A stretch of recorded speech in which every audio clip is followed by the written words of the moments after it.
What's up, guys? Kim here with my man Andrew. Look at those guns. And first off, don't sleep on the fit. As Andrew referenced, I'm old. I'm out of the style game now. This is what it is. So look, on a serious note, man, we've got Andrew. Not only do Andrew and I go way back, we actually are La Familia, family, baby. But you know, Andrew and I have had the chance to work together for a while. We just submitted here a picture of like young Andrew, young stud Andrew, and now Andrew now.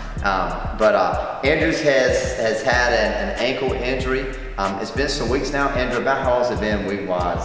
Tell the people for the ankle. About 6.5, 7 weeks. 6.5, 7 weeks. So we went through our initial protocol. We checked with what the doctor said and therapy, and then come up with a protocol to help him return to play.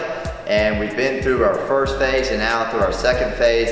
And this is going to be an example of a return to play protocol for athletes.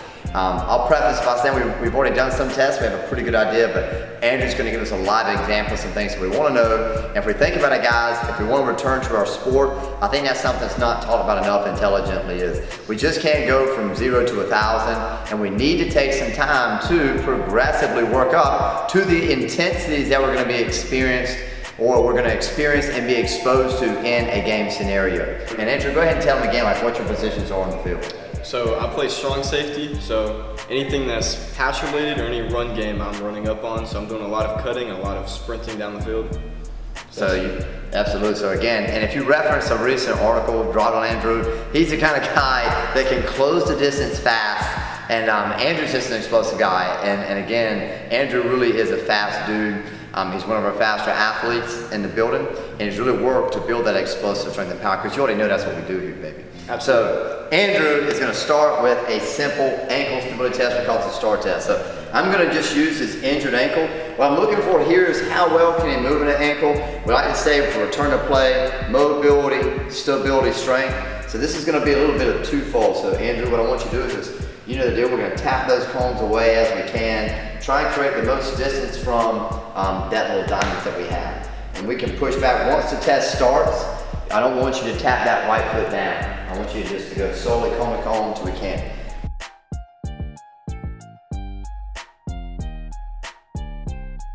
All right, cool, great job. So honestly, Andrew did a pretty good job. He covered some pretty good distance there. And again, we generally have a 3, 2, or 1 ready for this. And this won't be a test that really necessarily concerns me.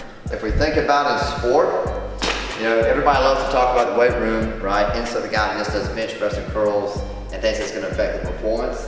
But what we're going to do is we're going to do a low-level extensive plyometric drill. And this is going to show me how well that musculotendinous unit, that Achilles, and all that connective tissue are able to shock absorb the energy and then replicate that energy throughout the muscle. And that's how contractions work. So Andrew, what I'm going to do is we're going to start with 2 feet. Just pick a line. I just want hands in the hips, and we're just going to hop, bouncing side to side. And I'm going to look and see if Andrew's capable. And then B, Andrew, you're going to tell me if this is painful, and then maybe give us an idea on a pain scale, 1 to 5, what the pain is. Whenever you're ready, bro.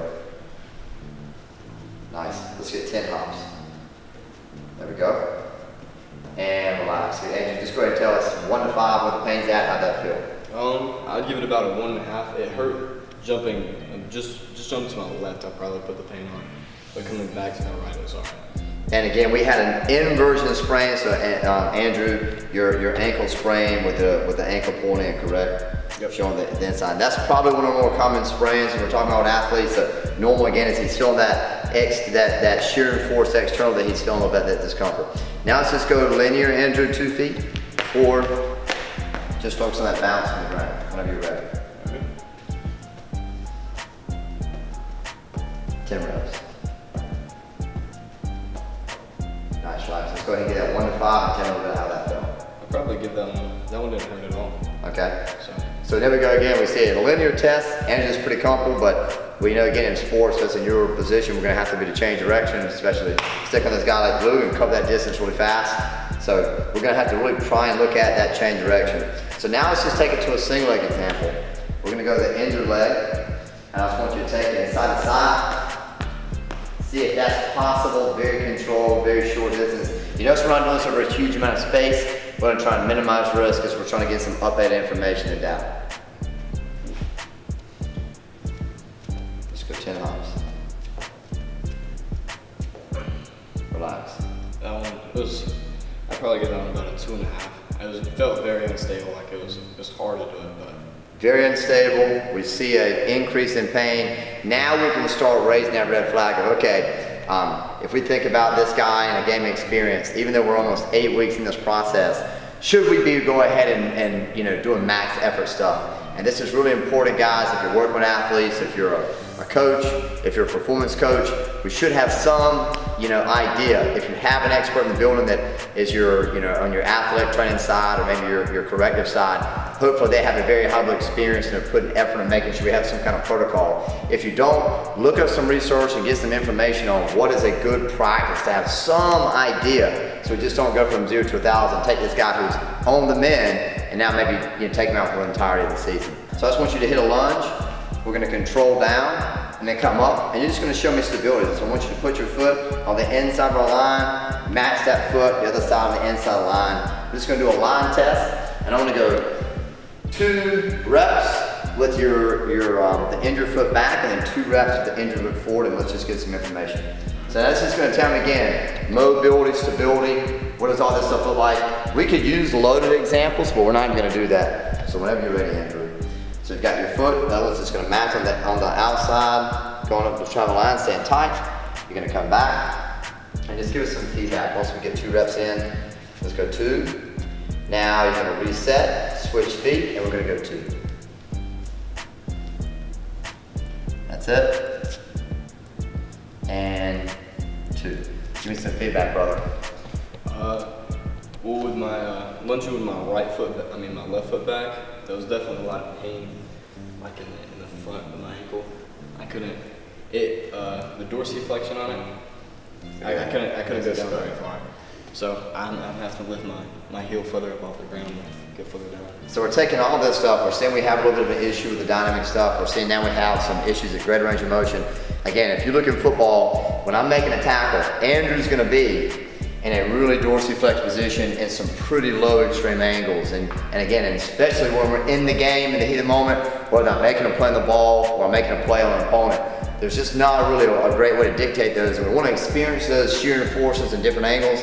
This is already telling me some information now that probably not a great idea to go back and be sticking intensity. We need to say, well, how do we progress our therapy plan, that return to play plan?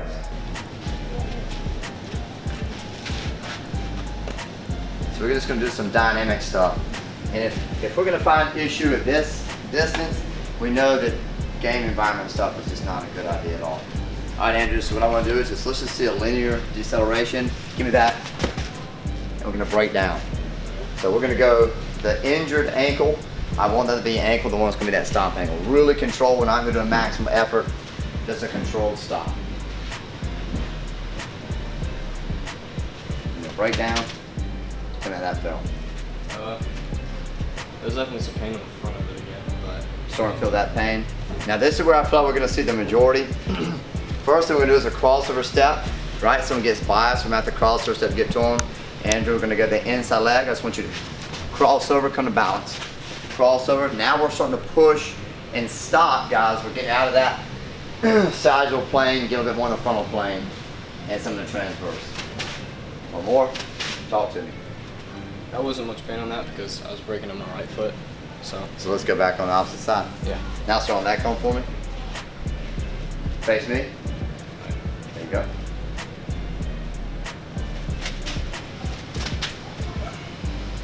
Definitely felt a lot weaker. I couldn't put as much on it, so I had to kind of pull myself on my right foot. What about that 1 to 5? I'd probably get down about a 1.5. 1.5. All right, now this is where we're probably gonna see the majority. All right, lateral movements, right? For guys trying to, juke and get around me, I'm gonna have to be moved laterally. And you're gonna see, first off, can we get into an exaggerated position? Can we lean over and get here? All right, if we can do that, we're gonna do a 2-step shuffle and stop. 1, 2, 1, 2. Reset. Real control. Lean in. 1, 2, reset. 1, 2, reset. Talk to me. Starting off, it wasn't bad. I'm gonna have to go down on this side. That's where the pain was. So now start on this side. Let me see your setup.